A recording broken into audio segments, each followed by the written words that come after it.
Now, moments ago, the White House repeatedly saying that it's time for Congress to fix the broken system. With that, we bring in Florida Republican Congressman Michael Waltz. Congressman, great to have you with us today. I want to start with this from moments ago in the White House briefing room. This is the press secretary, Karine Jean-Pierre, when she was asked about these Republican governors transporting migrants to other states. Watch this. Republican governors interfering in that process and using migrants as political pawns is shameful, is reckless, and just plain wrong. And remember, these are people who are fleeing communism, who are fleeing hardship. Congressman, welcome. Good to have you with us tonight. What's your reaction to that from the White House just about an hour ago? Yeah, thanks, Martha. You know, I would say, you know what is shameful? You know what is wrong is for the Vice President of the United States, Kamala Harris, to sit before the nation on the Sunday shows and say the border's secure, which is an absolute lie. And I mean, anybody with any common sense can see that it's not. And then to say that we're going to go after the root causes by advocating for billions of dollars to go into Central America when we know that the cartels take anywhere from 20 to 30%, the corrupt governments take 20 to 30%, you're actually feeding the problem into a negative spiral that's making it worse. And on the governors, look, this is an issue of fairness, Martha. Why is it fair for all of these border cities, the Uvaldes, the San Antonios, the El Pasos, to have to absorb this crisis, whether it's their hospitals, their schools, their roads or bridges, but all of these cities in Chicago, Martha's Vineyard, Boston, New York shouldn't have to deal with it. This is a basic issue of fairness, and they're feeling just a fraction of the pain that all of our border cities and our border states have been feeling. Yeah, you know, I'm so struck by the hypocrisy of this whole thing, because these individuals from the border, they've been being sent across the country for a long time.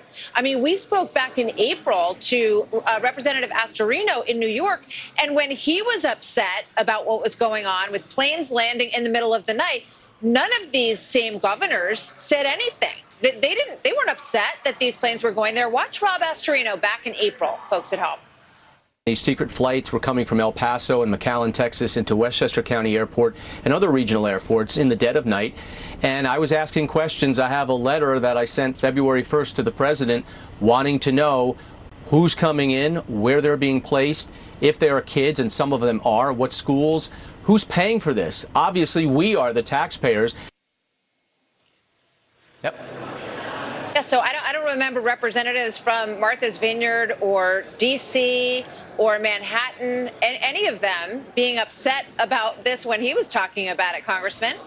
Yeah, those are a Biden administration taxpayer-funded contracts with a number of NGOs that are flying these people in the dead of night to all of these same locations. Then it's fine.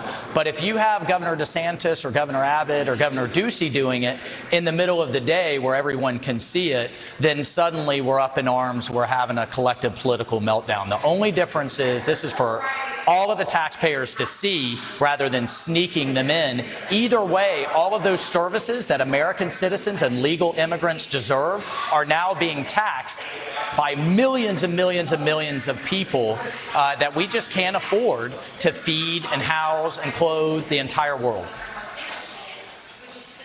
And you hear about the sex trafficking and the drugs coming across the border that Bill Melugin reports on every day. I don't see it a lot on other networks.